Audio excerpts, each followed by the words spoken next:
Olá a todos, bem-vindos a mais um vídeo. Complementar aqui as reações que já fiz anteriormente sobre esta primeira conversa que tive com o Miguel. Sem mais demoras, vamos arrancar. Já sabem, pedir-vos só aqui que subscrevam o canal, deixem um comentário e um like se ainda não o fizerem para podermos chegar a mais pessoas. Vamos então aqui à quarta parte, creio eu. Sim, já é a quarta. É assim, mais uma vez, isso é uma questão muito pessoal. Sei que mas sim. acho que tens de sair do zero. Se estás no zero, tens de sair do zero. Sair com o acento, aqui a equipa de edição do Miguel com mais um erro ortográfico, a maltratar aqui o nosso português. Que é a decisão inteligente. Mas Deixa-me não- dizer que agora, eu Mas tive de diz o fazer a número. revisão. Eu tive de fazer a revisão académica agora para a minha tese, na questão de finanças. Isso. E é consensual na literatura académica que teres uma alocação a Bitcoin ajuda-te em termos de eficiência, ou seja, não sei se conhece aquelas métricas tipo Eu Sharp sei, mas Ratio para mim ou essas tudo, coisas quando o todas. pessoal diz é consensual, eu digo, ok, acho que tenho que ir numa direção errada. É consensual. Diferente. Imagina, é Percebes o que eu consensual quero numa dizer? perspectiva. Não é suficientemente o argumento para mim, quando diz é consensual, não me ajuda em nada. É consensual aonde? Com quem? Percebes o que eu quero dizer? Eu tinha que ir investigar o teu consensual. Ou seja, portanto, o argumento comigo não colhe em termos filosóficos. Percebes? Ok, Ou seja, deixa-me pôr de outra forma. Se olha, Ok, excelente ponto do Miguel, é verdade. Lá por alguma coisa ser consensual não quer dizer que esteja correta. Ou seja, existe também este viés, digamos assim, de comportamento de manada, onde muitas vezes as pessoas acabam por seguir, digamos assim, o caminho que outros fazem, muitas vezes de forma totalmente irracional. A questão é que o ponto que eu queria fazer aqui não era tanto a questão do consensual por si, mas a questão de que, mesmo estas pessoas, ou seja, a Bitcoin é muito atacada na comunidade tradicional de economia e de finanças. E o meu ponto é, mesmo para estas pessoas que a criticam e de forma sistemática, até para elas é consensual que a Bitcoin traz valor aqui num portfólio. Não é apenas, é consensual a nível geral que Bitcoin traz valor. Não, até mesmo para estas pessoas que criticam de forma acérrima aquilo que o Bitcoin representa, até elas reconhecem que o Bitcoin traz valor então no portfólio com uma alocação e que neste caso será superior a zero. Esse era o ponto que quis fazer. Isso não invalida de qualquer forma o ponto que o Miguel fez, porque acabei por não exprimir aqui a minha ideia na sua plenitude. olhares para, digamos, a forma, a teoria clássica de como se constrói um portfólio, ou seja, utilizando um modelo mental das pessoas, digamos, de Wall Street e de finanças, Ok. etc., chegas à conclusão de que, efetivamente, faz sentido, depois depende da tua exposição, as pessoas queiras chegam, ao por risco, exemplo, o Warren mas tens Buffett pelo menos 1%.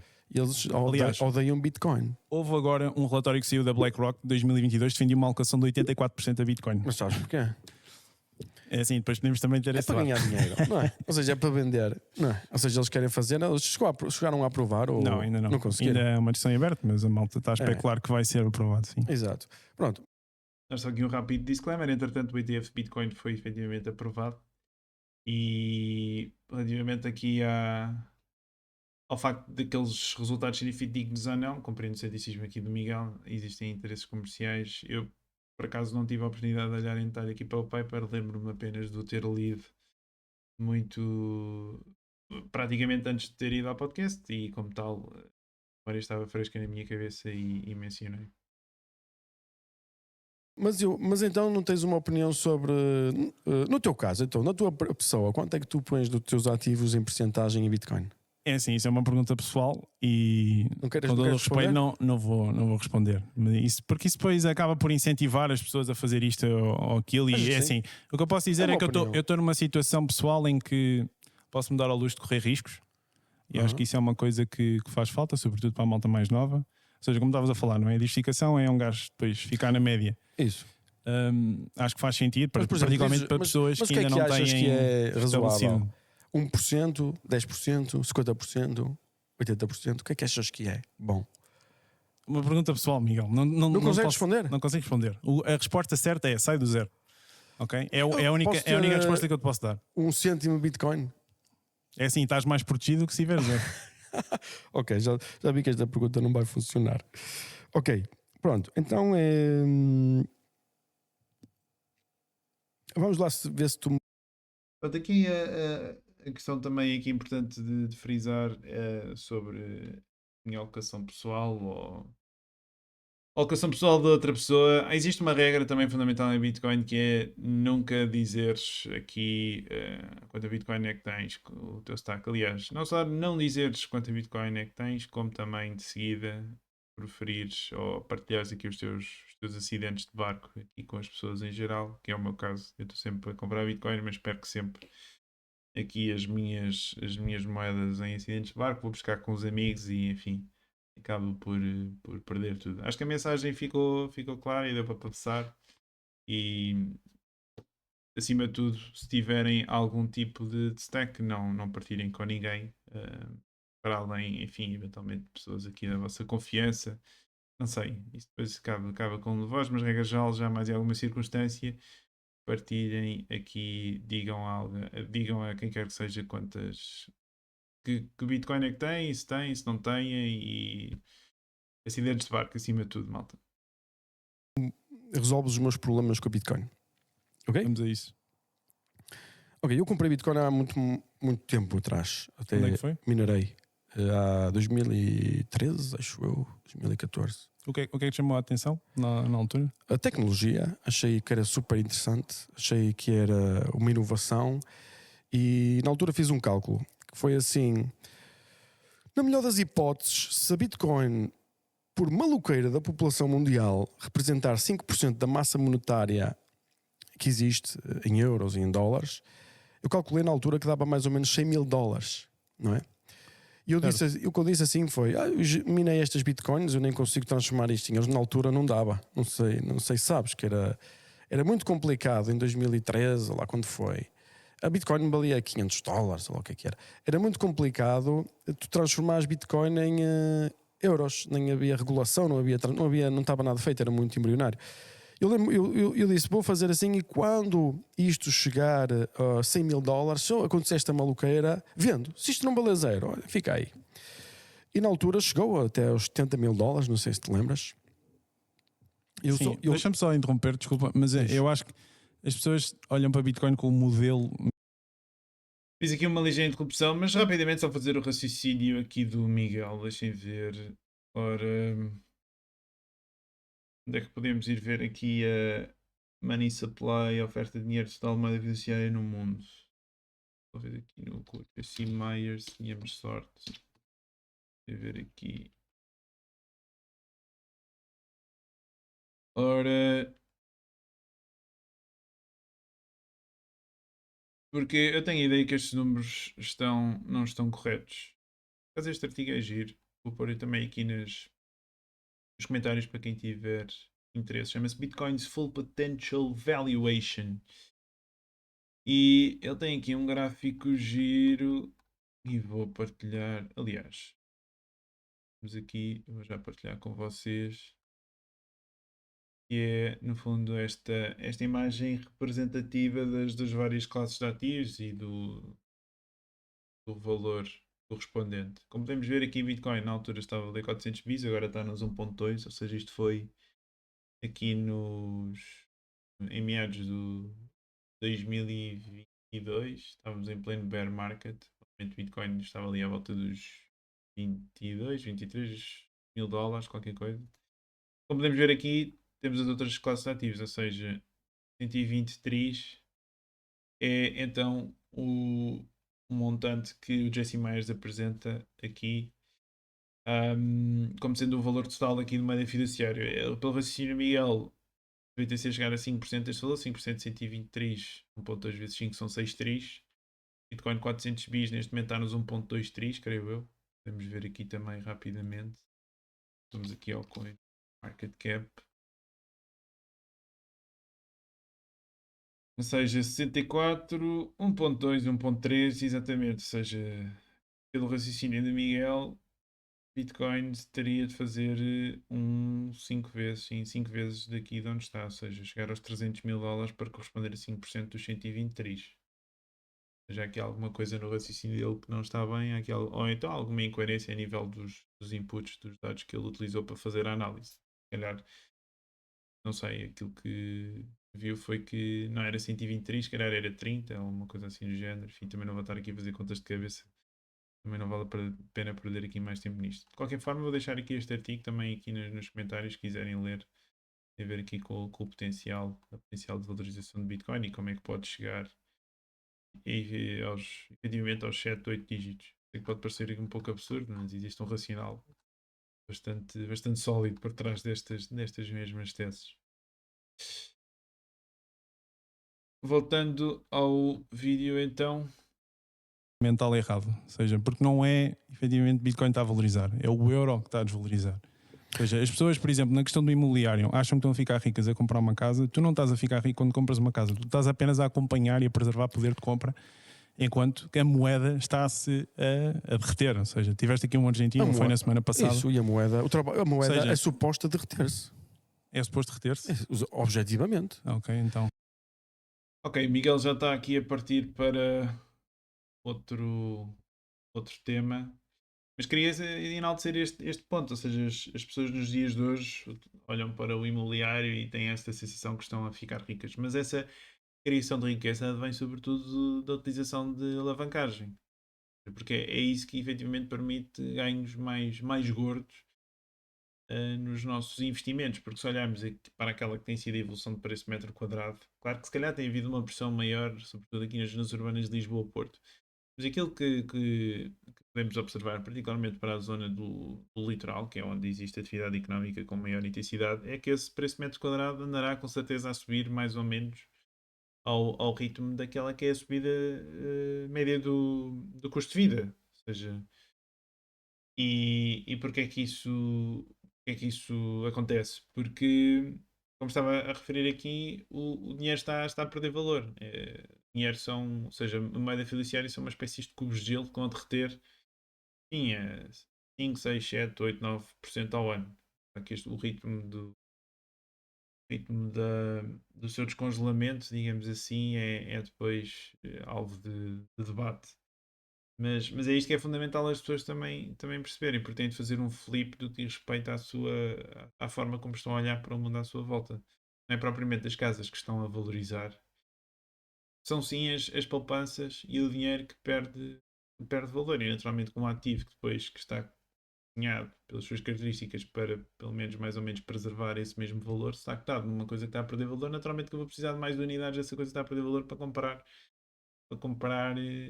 esse mesmo bem. E é isso que está a acontecer aqui, enfim, em Portugal, particularmente desde os períodos de Troika, em que tivemos aqui uma queda do preço das casas, mas desde então a crise de dívida soberana terá sido 2010, 2012 e vemos de facto aqui essa mesma recuperação. É importante ter isto presente. Não é o imobiliário que valoriza em si, é assim a moeda que está a desvalorizar.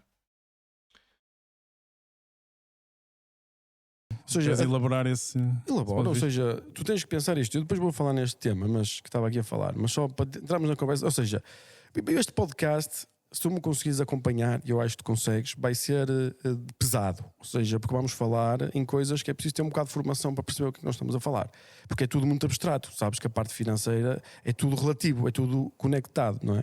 Portanto, eu diria assim que o dinheiro é uma tecnologia de transação. Concordo. Não é uma tecnologia de acumulação. Certo, mas Bitcoin não está feito para tu acumulares. Está feito para proteger os frutos do teu trabalho. Não, a Bitcoin não foi feita para isso. Foi feita assim. Foi feita assim. Pode ser utilizada para meios especulativos, mas o propósito de Bitcoin é defender os frutos do teu trabalho. Não é tu enriqueceres à custa de Bitcoin. Deixa-me só dar-te aqui um exemplo. Isso o propósito porquê? Quem é que disse isso? O propósito? Sim. É assim, o propósito das pessoas que utilizam Bitcoin da forma... Mas o teu propósito? O meu propósito, sim. Ou o meu propósito dos bitcoiners, se quiseres pôr dessa forma. Alguns bitcoiners, não é? Não, imagina, seja... garante, Miguel, é assim, nós aqui em Portugal, nós também, já conheci malta no estrangeiro. O pessoal está a usar uma coisa errada, que é pegar no conceito do que é o sistema normal monetário que é utilizado atualmente, e se calhar vamos ter que começar pela história, não é? Para explicar o que é. E estão a usar isso como uma forma para defender a Bitcoin. Quando tu não precisas de Bitcoin para fazer isto, tens muitas outras coisas para defender. Tens ativos históricos que são muito melhores que a Bitcoin. Certo, só Que que é, por tens um exemplo, problema. as empresas são Só que tens muito um melhores. problema, que todos esses ativos, não é? Pronto, há muitas coisas a dizer aqui. A primeira, eu já estava a fazer aqui este ponto que Bitcoin serve sobretudo, não é para ficar rico, é para evitar ficarmos pobres. Esta forma, digamos, de apresentar a questão também ajuda a compreender aqui a ideia de Bitcoin. Porque a ideia de Bitcoin é sobretudo defender-nos do chamado efeito Cantillon. Ora, enfim, eu creio que é assim que se diz. Era um economista francês, Richard Cantillon, ou Richard Cantillon, do século XVII, creio que estou correto, século XVII, sim. Escreveu um tratado aqui sobre questões monetárias, um dos livros a ver mais importantes diz respeito aqui a questões económicas. E ele foi quem identifica, aliás, já havia outras pessoas que tinham mencionado estas questões relacionadas com transferências de riqueza que acabam por resultar quando existe esta cunhagem de moeda ou a impressão de moeda, mas foi de facto ele aqui o primeiro a escrever um tratado conciso sobre o tema. E aquilo que ele refere é que, efetivamente, se alguém tem o poder e a capacidade de imprimir dinheiro a partir do nada, essas pessoas, ao fazerem isso, ou seja, ao adicionarem massa monetária, visto que o dinheiro não é um bem que retira utilidade direta, tem utilidade indireta porque podemos trocar pela riqueza real, se alguém imprime dinheiro, há uma parte, digamos, desses mesmos recursos reais, desses bens e serviços que são a ser produzidos na economia, que vai ser canalizada para essa pessoa que recebe o dinheiro em detrimento das outras pessoas que já tinham dinheiro. É uma transferência de recursos. E isto faz todo o sentido, não é? Como dizia Lavoisier, no universo nada se transforma. Não, como é que é? Nada se cria, nada se destrói, tudo se transforma. E esta é a ideia que está também presente na questão económica. Se alguém imprime dinheiro e depois vai obter recursos com esse dinheiro impresso, as pessoas que tinham o dinheiro vão ter depois menos bens e serviços para, para adquirir com o seu trabalho. Claro que isso depois reflete-se através de preços maiores, né? Porque há menos quantidade, preços, preços sobem. Mas sim, este é o ponto fulcral. E o que é que sucede? Porque é que Bitcoin agora, neste momento, está a ter retornos tão altos? Está a ter retornos muito altos porque ainda estamos no início do ciclo de adoção. E como tal, existe uma assimetria de informação muito grande. E as pessoas que têm, estão a adotar esta tecnologia de forma nesta primeira fase acabam por ter, entre aspas, um bónus para além do facto de não estarem a sofrer desse efeito Cantillon, porque, como estava a dizer, se nós pouparmos numa moeda fiduciária onde está a ser sistematicamente impressa e está a ser diluída, se cotar uma moeda onde isso não está a acontecer, nessa moeda que está a ser diluída, naturalmente que o seu preço vai aumentar. É um bocadinho como a questão do imobiliário, não é? As pessoas olham para as pessoas do imobiliário como se estivessem a ficar, quem tem já casas, comprou casa há 20 anos, como se estivessem a ficar ricas. Não estão a ficar ricas, simplesmente não estão a ficar pobres, porque estão a conseguir proteger os frutos do seu trabalho. E a Bitcoin é exatamente a mesma. É ter ali um bem que não pode ser, cuja oferta não pode ser manipulada, os políticos não podem imprimir à sua vontade e, como tal, temos então essa garantia de proteger-nos para o futuro. Mas a ideia é que, então, numa potencial hiper-bitcoinização, depois, tendo a Bitcoin adotada, o que vai acontecer é que esses mesmos ganhos mais expressivos vão deixar de existir. E o que vai acontecer é a economia irá crescer, não sei, um determinado valor, 3, 4, 5%, ou seja, os ganhos de produtividade anuais, e o que vai acontecer é que a Bitcoin em si vai crescer a esse valor, porque sendo que uma economia que tem uma determinada massa monetária, se a quantidade de bens e serviços vai crescendo, esse mesmo dinheiro que é escasso vai tendo a capacidade de comprar cada vez mais.